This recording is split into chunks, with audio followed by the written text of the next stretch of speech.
So our next okay, sorry. I wanted to make sure we got our videographer going here. So, all right, so our next presentation is by Robbie Stewart.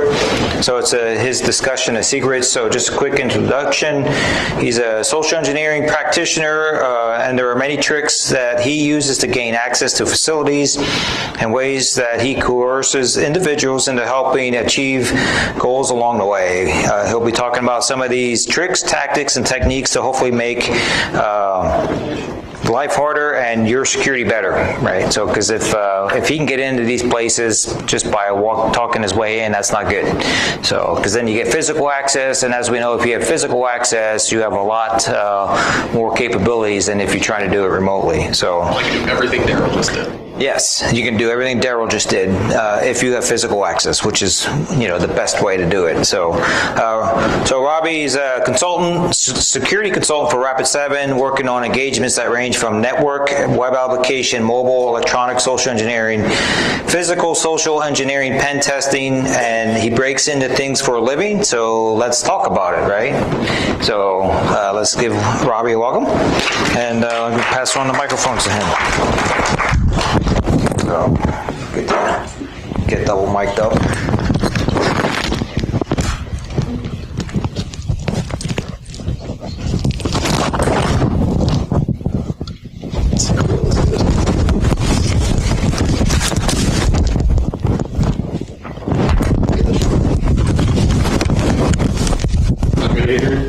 Yeah, as long as you have it.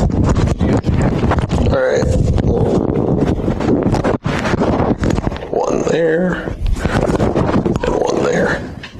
All right, cool. So, hi, everybody. Hi, Robbie. How are you guys doing today? Beautiful Saturday today, isn't it? Nice weather. All right, so we're going to talk about some secrets. Some of them are secrets and some of them not so much secrets. So this is my agenda. I'm going to say hi to you guys. And we're going to talk about social engineering, talk a little more about social engineering, and kind of finish up talking about social engineering, then roll the credits on it. So hi, I'm Robbie. I got to stare at my slides because I wrote this like last minute. So yeah, I do all of those things, and I like to break into buildings. It's a ton of fun. So I want to get an idea of who all's out in the audience today. So do we have some like C-level people out there? Do we have admins, network admins? Oh, yeah. We got some security practitioners. You guys like to break into buildings too? Only when we get paid to. Only when you get paid to? All right, I'm doing it wrong. So have any of you guys ever heard about social engineering before? Yes. Damn, that was a resounding yes. What button is it? Is that button? Check. So I'm just going to jump into it. I'm going to tell you guys some stories, and we're going to walk through like what went right, what went wrong, and how to fix things. And I got to jump over here for a second, sorry. Oh, okay, yeah, it's that one. So working for Rapid7, doing social engineering engagements. I've been all over the world now to break into buildings. And they're a ton of fun, and sometimes I'm successful and sometimes I'm not. And this first story we're going to start off with was a lot of fun. It was in New York, and I was told by my point of contact that their building was one that I was not going to get into. So I chuckled and said, we'll see how well this goes. So I dressed in a very formal attire. It was for a bank. So I wore a suit vest and everything. I was to the T, looking super, super, super fancy. I went in towards the evening-esque time frame. We're going to say it's probably like 3 or 4 o'clock. It's getting towards the end of the day. If I get in, I like to kind of hang out and wait until people leave, and then I can do a lot more nefarious stuff with nobody else around.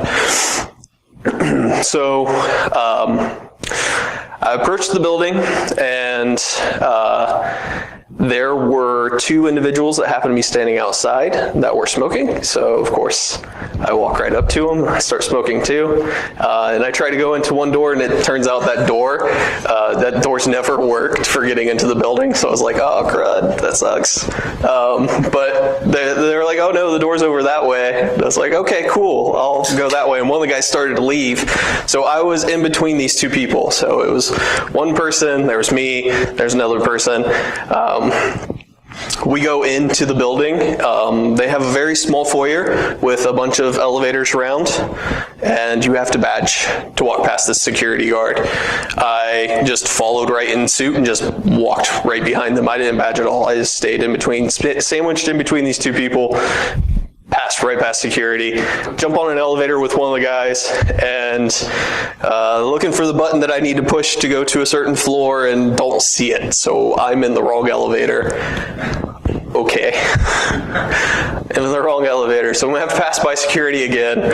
I'm just gonna make it quick. So I ride the elevator with the guy, and we kind of shoot the shit a little. And I get to the bottom floor, jump out of the elevator, and just like dash over to one of the other elevators and ride it up to the floor that I need to go to. Security didn't stop me. They had no issue with me being there.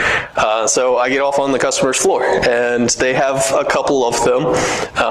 Talking to the point of contact, I already knew kind of some of the layout of who was on what floors and some floors to avoid. So I went right into the floor with my point of contact and just met with him because it was towards the end of the day for him. And I wanted to show him, hey, I'm here.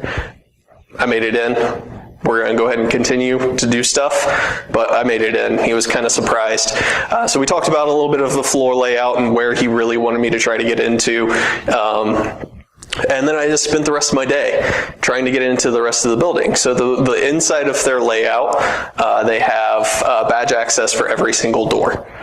There's some small hallways off the elevators, a little bit of a lobby area in some of the floors, but the rest of that you have to have badge access to get behind any and every single door, except for their little cantinas that they have. So I could go into the cantina and stand around looking like I'm eating a lunch or just kind of hang out for a second and then just tailgate literally through every single door inside of their office space. If I couldn't find someone to tailgate into an office space with, then I would walk up to a door and knock on it and wait for someone to come get me. It was pretty bad. I got into every single space that they had. One of the other things that I noticed, and this is kind of where some of the secrets come in, probably not so much secret to a lot of you people, but they had motion sensors for, motion to exit sensors for a lot of the doors as well. Usually you can kind of can them. If you don't know what canning is, you can of compressed air, flip it upside down, spray it towards the sensor, it'll trip the sensor and you can open the door. So I needed a can of air. I didn't have a can of air. But you know who usually has a can of air? IT. IT was the one thing that he wanted me to try my hardest to get into. He said, IT is the spot. Like, you cannot get into IT. It's going to be the hardest thing that you will ever do. So I get into IT and I walk around for a minute and I'm asking them, I'm walking around and people are like, what are you doing? I'm like, I'm just having problems with my keyboard and I need a can of air. Do you guys happen to have a can of air? And one of them was like, oh yeah, we got a can of air. Here you go. Fell for it. All right. Thanks for the can of air. And then I left. And I walked around some of the doors trying to can them. Their sensors were definitely offset, so it was a little harder to point the can of air towards the sensor, and I couldn't trip any of them, actually, the ones that I tried. I also tried, so nobody was stopping me. Like, there's definitely people wandering around. People saw me. I noticed that they also had, aside from just motion to exit sensors, they had the big red button on the side of the door you could push if the sensor went off. It was their emergency exit if power was lost to the building, kind of thing, or something like that. But there was a gap in the side of the door. So I started thinking about it and found a coat hanger and just bent the coat hanger around. And I was reaching through this gap in the door, trying to get leverage to push a button to see if I could trip the door, and had this lady come out while I was doing that. And she looked at me like I was weird. And I was like, oh, I'm just checking all of the doors, seeing what I can and can't do with them. I mean, that's what I'm doing. I'm not lying. And she left me. She didn't force me out or anything, but she left me. And some time had passed, and with all that time passing, I ended up just about to leave, but I wanted to check in with my point of contact first to see if he was still around, to let him know, hey, I got into everything that you guys have. I found all kinds of stuff that's wrong. And he had left for the day, so I was standing in the lobby area on his floor, and these two guys jump off the elevator, and it turns out one of them's like the VP of IT type of thing, and he confronts me like, we caught you, and I was like, well, I was leaving, so if I hadn't stopped, you wouldn't have caught me. Then we did the exchange that you do, and we were leaving. They took me down to the bottom floor to escort me out of the building, and while we're doing that, the lady that had found me, she was standing with security and was like, that's the guy. It turns out she thought I was super suspicious, so she emptied her floor. Like, she told everybody to leave, which was a good thing in a way. I could have been a really bad guy. So she heightened security, or at least alerted security. There's a dude on this floor who's doing some really weird stuff. And I mean, they didn't really catch me until I was leaving. And then we did the whole exchange again. So let's disseminate this. What went right? What went wrong? What could they have done better? So I'm going to kind of open it up a little. This is my story. What do you guys think from what I've told you about this story that they could have done? Question. Shoot, John. When you went into the various rooms, did you either take artifacts or leave any kind of evidence to show that you were there? That one I am going to say I can't answer. What were their documented policies for how to treat somebody who was... I'm not aware of. So think physical security for a second. Did you try to clone any badges? No. I did no badges. I had no badges on me. No fake badges, no real badges. Was that out of scope? It wasn't out of scope. It's just not how I rolled. Were they wearing badges? Yes, they had badges. Were they on display the whole time? Trying to recall, and that I'm not entirely positive of. I don't think every single person had a display of a badge. Right. Were there any name trap entrances? No, there were not. All right, so this is the way that I see it. First things first, I tailgated past security. Security gets an audible bleep when you badge in. Mine didn't make that noise, I just followed a person.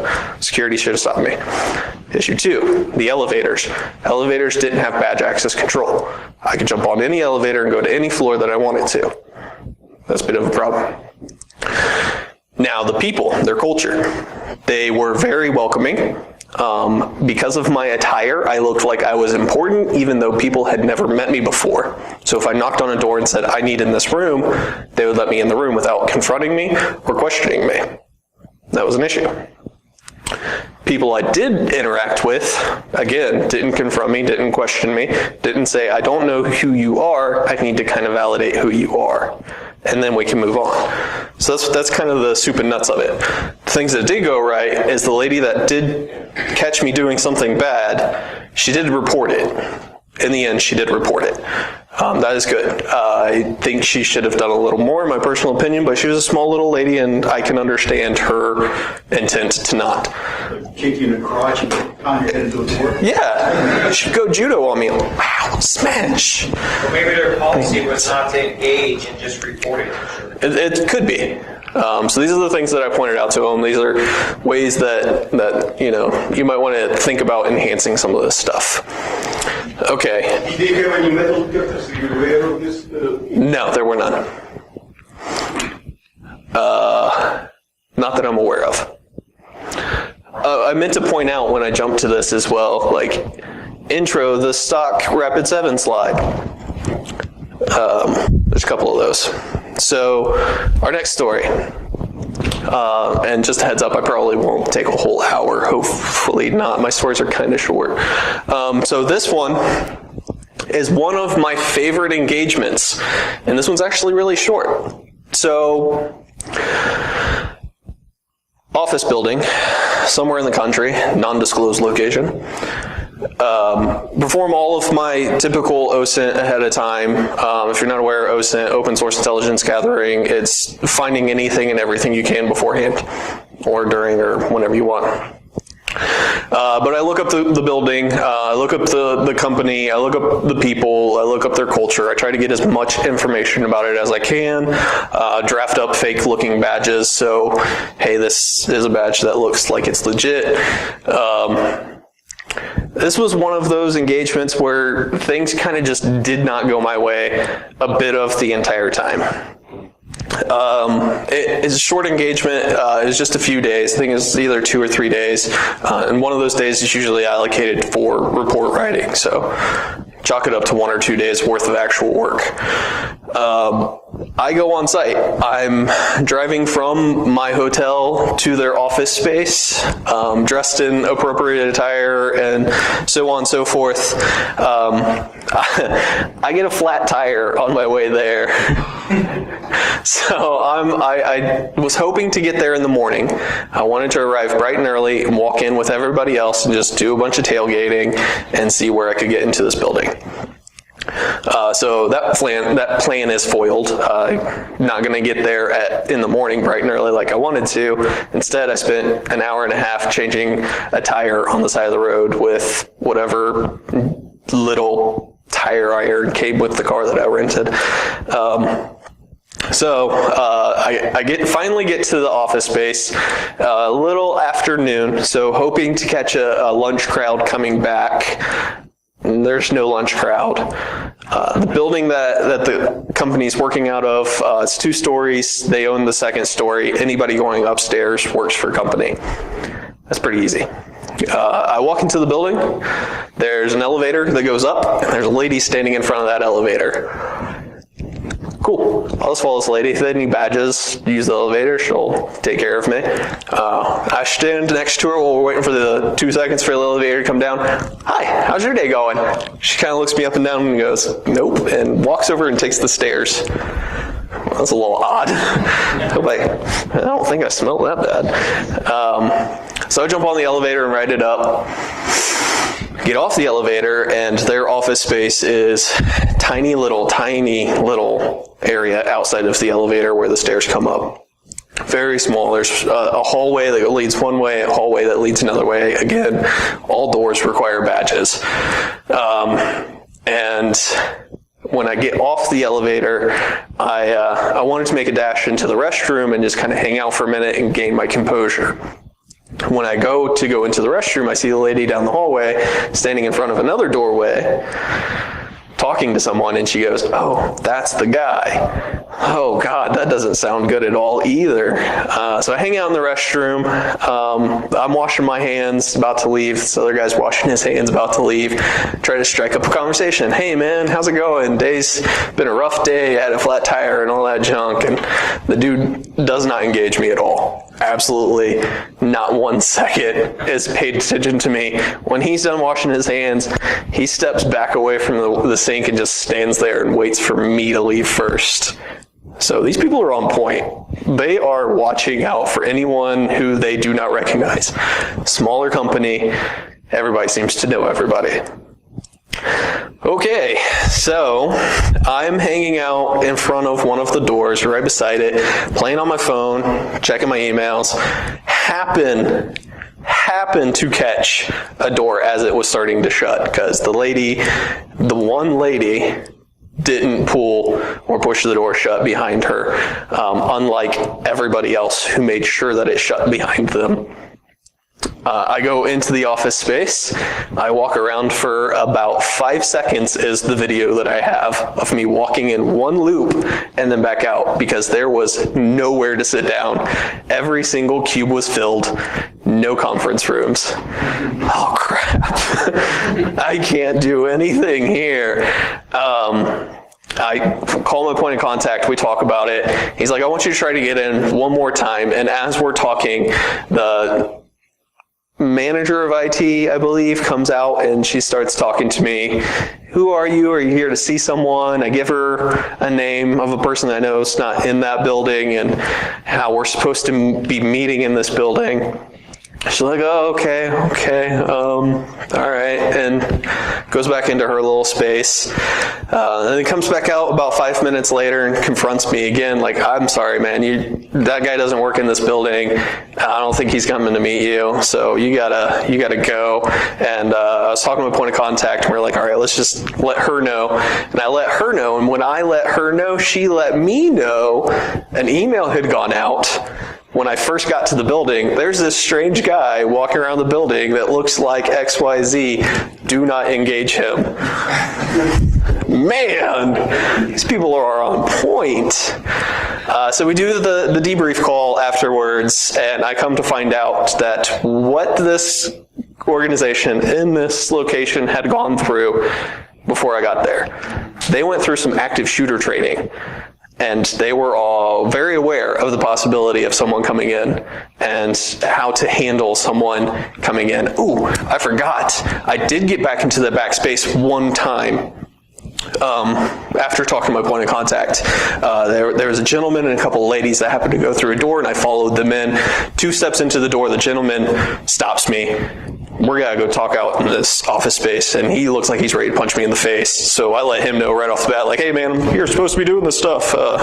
Get LGO free credit, don't punch me in the face. So yeah, I found out that they went through active shooter training. So these people were not going to let something happen to the rest of the people that work there, or at least let everybody know if someone suspicious is standing around in their building that they did not recognize.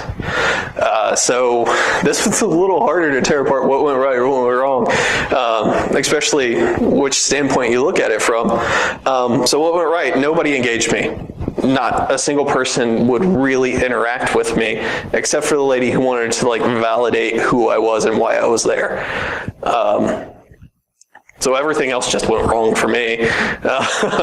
They did everything right. I did everything okay, I guess. They were just on point.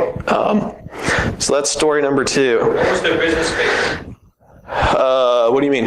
So were they a bank, were they a private? Non-disclosed location. What was their business? What did they do? That I'm going to keep secret too. Oh. Active engagements, non-disclosures and whatnot. So that's why I have this lady here. She's, stop. In the name of... All right. Insert stock photo number 3. Just flip to the other way.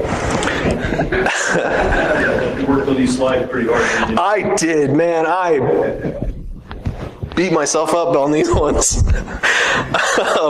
No, I did. There was like this little number and stuff I had to get rid of. It was, yeah. God, that was so much work. You know how long I had to make them sit there to take that photo? 2 seconds. No, I made them hold it. I was like, I want to make sure my aperture is right. It's going on the Instagrams. So story number 3 is, this is a recent one actually, and why I feel that having multiple practitioners on a social engineering engagement is very beneficial to us. Because we all play off of each other, and when you get a group of people together who just work really well together doing very evil things, good things happen for them. So this one, I have to give a shout out to Shane and Leon, because they worked with me on this one, and if it wasn't for them, we would not have achieved what we did. So this is a story about 2 office locations and some branch offices for a company. We happened to do an internal assessment for them the week prior, so we had some insider information as well, which was very beneficial to us because during that assessment, one of the things that was discovered was a file that contained everybody's badge codes. Yay! We can beat anybody! So we started off the engagement. We went to, so they had two offices, two big offices. One was HQ, the other one not so much HQ. So we started with that one. We started there, and going into the building, we had badges that worked for every single one of their locations, except for me. Turns out the badge that I had worked for 0 locations. Awesome. And we went in individually too, so I was kind of SOL. I walked up to the door, tried my badge, it didn't work. It's like, oh crap, step to the side, start playing on my phone. Guy walks in, I tailgate behind him, follow him into a cantina and sit down and message the guys like, where are you guys at? We need to get this thing going. Well, inside of that building, we had access to everything. They didn't really require badge access once inside the building, so there wasn't really any spaces that were off limits to us, except for a few areas, but the badges we had got us into those spaces. Well, inside of the office, we drop devices onto the network, do some network hacking. We found they had small little conference rooms set off for training. We were able to do bad things to those training computers and steal passwords. And my favorite part was their data center, because their data center door was pretty weak. Common interior door opened inward, so the latch smashes shut. The gap between the door and the jamb was a pretty decent size, so using a big piece of flexible, really strong plastic, we were able to shim the door open and get into their data center and have physical access to all of their servers, which is server room selfie time. If you guys have ever heard any of my other stories, the one about the power plant and selfies, that was that whole point. Oh no, go back. So inside of this building, we rummage for a few hours, and on the way out, passing a guy, we see he's wearing a shirt that is branded with the stores that we're going to. So we ask him, hey, where did you get that shirt? And he's like, oh, they're in the basement, but it requires some special access to get down there. Well, we got special access, so now we have shirts that match, and found some stuff in the basement too. There's some skeletons down there. And the next day, we start off fresh. We went to one of the branch locations, and Shane and I, dressed in our fancy new shirts, just walk right in and tell the lady, hey, we're from corporate. We got some stuff to do in the back. We're going to go do some stuff in the back. And she didn't stop us. She's like, oh, okay. And we go into the back and make sure their network is doing network stuff and what network stuff we can do on their network, and we can do network stuff. In that back room, they also had boxes that were documentation for things that had really important identifiable things on them. So we stole those boxes. Well, at least stole one of those boxes, walked it out to the truck, and made sure we got a lot of photos of the internals of that box and the paperwork inside of it. And then promptly returned the box because we didn't really want to take the stuff, and found out that the lady had saw us going out, and she was a little curious because she saw me stumble at one point, and she's like, I didn't know what you guys were doing, but I didn't see you take the box. So we let her know what had happened, what it was, and talked her through the process of what we do. And then finally, we went to the headquarters. And getting into the headquarters was easy. We just tailgated some more, really. Shimmied open some doors that didn't shut all of the way. And again, had access to everything. Nobody stopped us. My first stop was to my point of contact's office, who was not there. So I left him my business card just to let him know I'd been there. And then after getting into every door, I mean, at that point, we've reached a point of we've gotten so much and we've done so many bad things already. While we were in the other facility, or the other office building, we also took devices out of their data center and got pictures just to show to the point of contact we had devices. And we've done so much, it's now let's be brazen time. So with people in hallways, we're walking up to doors that are shut and locked and trying to jimmy them open using shivs and knives and big pieces of plastic stuck into a door jam. It's like, oh, hey, what's up? Just trying to get the door. It's stuck. One of their policies as well, and we like to push on some of these when we find them out, they had a policy that when you enter into their main area, you have to badge in before you walk through the door. That's just a policy thing. Anybody could hold a door for you, which we tried. Like, I kept pushing that limit. Like, every time I was near that door and there was someone on the other side, oh, hey, let me get that for you. See who's gonna just walk in, or I would walk up to the door and see if someone else would just let me in. Like, we become very brazen at this point. Like, somebody kick me out of the building, please. And then finally, we get in touch with our point of contact. We have a little debrief from him, and we come to learn, because we were going to do some other of their little office locations. We were going to go do some more of them, but we came to learn that the lady that we interacted in that little space, she actually sent an email like, hey, I didn't know corporate was coming into town today. It's kind of weird, these two guys. And they're like, oh, that's not us. You should kick them out. But we were long gone by then. So then they boloed our faces to every one of their branch locations. Like, don't interact with these two dudes. So that going for us.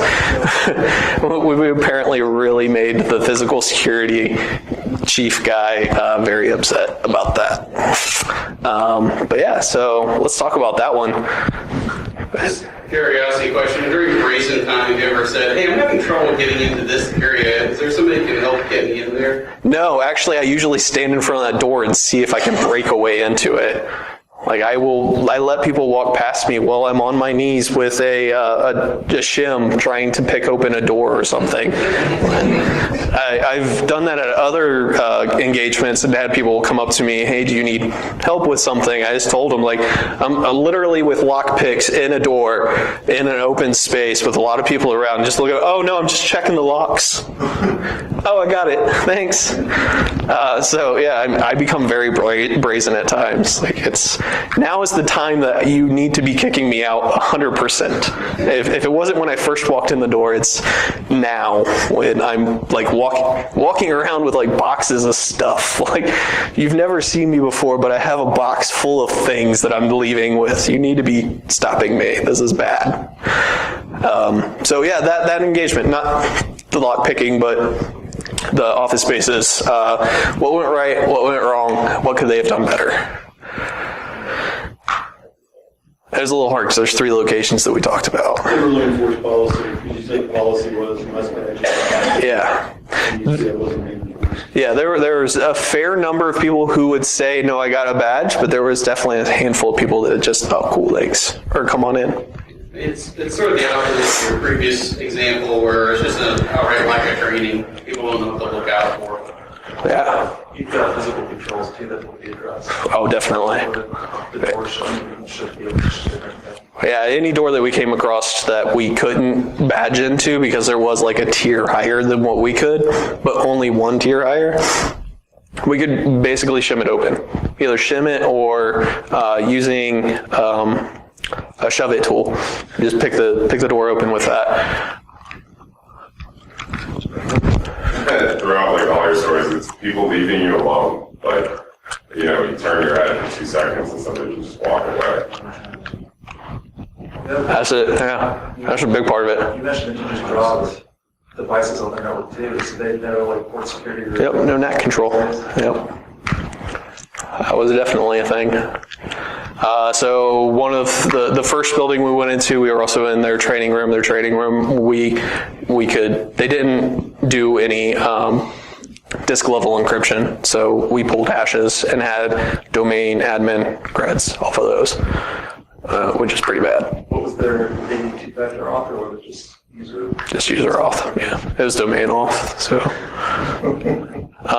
They had that capability. The devices actually were only using a local account, but they were on the domain and happened to have a DA in memory, so there's that. When you're like walking through the suit, is it like fear of authority or just like people being polite for the accounting for you?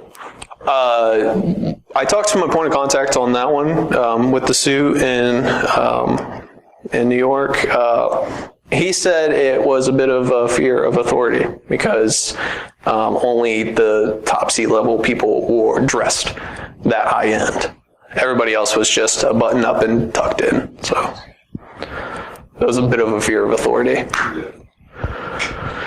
have a question. Oh, of course. What the size of the companies among those you described? Would they be small, medium, large companies? One small, one large. I don't know like where they fall in that like 500 range or whatever. One of them is definitely a really large company. You would know it. One of them is a smaller company. Well, I was asking, I work with different companies, and I understand problems with physical security and the ability to social engineer accessing. I would not claim that none of the companies with which I work would not have it in your practice.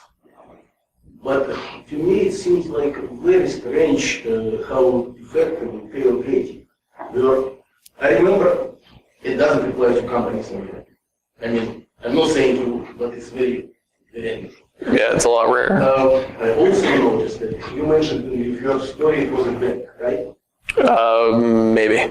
But it's how it works. So they had controlled access to perimeter, through perimeter, but they did not have any security guards, physical people who would see that you were doing it. That's what you suggest. That's how I was correctly.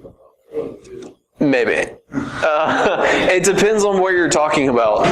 There are some facilities that I went into that had physical security guards there, and then there are other places that do not. I also noticed access to elevators in the field story.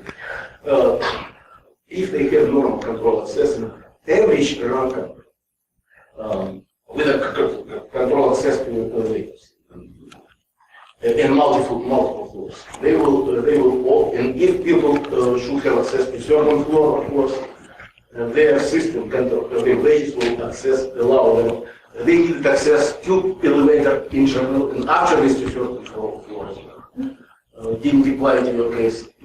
Yeah. So it's a lot of screwed up. Now, what I've also noticed, then you talking about this lady, I think it was first engagement, I guess, who confronted you, and you said that you here to see somebody. Yeah. She went and didn't she try to contact the person? I assume that's what she was. So the question was did the second talk that I was talking about, a lady came out into the foyer area and confronted me. She's the only person I really talked to in the building, and I told her that I was there to see someone, and then she left. And then she came back again. So I assume that in between those two interactions with her, she was confirming if I was supposed to be meeting somebody or not. So it was a real person, you gave real name? Yes, yeah, I gave real, yeah. Okay. What I took of, and I love it, but what I took of this, you dealt with companies, obviously, companies which knew that you have this problem. That's what your service probably was for. Not just randomly pick, they decided they need to do. Oh, yeah. Companies engage with us. I mean, as Rapid7 in our service, they engage with us. Hey, this is the engagement we want to do. So. They needed Potentially. Sometimes people engage with us to do these engagements to just get a baseline first off and see where they're at. Sometimes they're a lot more mature and they understand how to mitigate some of these tactics that we deploy, and they want to assure themselves that their training and everything else that they're implementing is effective and it's actually being disseminated across their organization. So they just want to make sure that everything they've done is actually working. So yeah, it happens that way sometimes. Anybody else got anything? Got your two questions. The first one, when you actually met your contact, doesn't that change the rules a bit? Because now people within that office have seen you with somebody, and isn't it? No, nobody else had seen us together. Yeah. And for the second one, how would that have been different if they had not just had the active shooter training? If they would have 6 months or something of that nature, where I'm not sure. Wasn't fresh in their minds. I'm not sure, and I don't know specifically like what the time frame was since they had their active shooter training, but I do know that they told us they had just recently gone through it. They didn't give us like a time frame for it though. Active shooter training. Listen up. It's of course it's necessary, but it's absolutely worthless. It should go along with normal security, physical security. I would agree entirely with that. One of the things that I started telling people was this training, like doing some kind of active shooter training, actually seemed to make them more aware of the situation because they weren't just concerned about, oh, someone's going to steal my login. When it's more focused on the company, it seems people don't take it as personal, but when you tell someone, hey, we're going to give you training to protect your life because someone might come in here and try to take it from you, they take it a lot more serious. But also the second one was more of a smaller company. It was a much smaller company. Those are often more difficult. Much more difficult. Yeah, I did a power organization sometime last year, maybe towards the end of the year before that. It was a very small power company, and they were out in the middle of nowhere. They had one office building and one kind of remote office building, and I couldn't get into anything because there's probably 50 people in the company. Everybody knew everybody. If I showed up at one place and said, hey, I'm new and working for these people, they're like, you don't work for us because we're that small. Like, we do our daily meetings at one place and then come back over here. Like, it's a really small company. Yeah, that was the company. The small companies are more difficult. They're not undoable or not doable. They're definitely more difficult when you're talking about really going after hard on the social aspects. Sometimes you can get lucky and sneak in a door and hide in a bathroom for 6 hours, and then everybody leaves, and you have full access to a building. That's doable too. I mean, change your shoes halfway through and you'll be all right. That was for you, Steve. It's also including small business. All of them have more organizations in our writing system. So if you are in the building culture, if you're done. Sometimes I've been in plenty of buildings that have nothing like that. I've been in some buildings that have a door alarm for the local PD, and you just wait until the morning to sneak out. You don't want to trip the alarm. That sucks. I have a question for you. Do any of your clients in your engagements, do any of those companies, the employees know in advance? I mean, obviously you're being... It's a 6 of one, half a dozen of the other kind of answer. I've done engagements for some companies that do tell their employee base, hey, we're going to be doing this kind of training or this kind of assessment, be aware of it. And I like to encourage my customers to not do anything like that because you're not getting a real answer. You're just getting a checkbox if we did this and we caught him doing it. Look at the flip side. Look at phishing exercises. In organizations, I've worked in organizations where, yeah, that's a regular monthly thing. The click-through rate still pretty consistent. You know, people know it's coming, they do it anyway, so. That's unfortunate. It's very difficult to work. They know that there will be exposed, but they are still, I'm sorry, I don't want to use this, but they still cannot distinguish if it's fish or original. That's different from, Well, Yeah, that's a bit of a thing. We can talk afterwards about like what they're really doing for training on that stuff. But with phishing emails, we can make them look very super real and do. So right, unfortunately, I've been in ones that really didn't look that real and you're still clicking through, you know. that's kind of sad. But there was a thing I was going to say, and I don't remember what it was now. That train's gone. I was just going to ask, the third example, you actually did use some badges.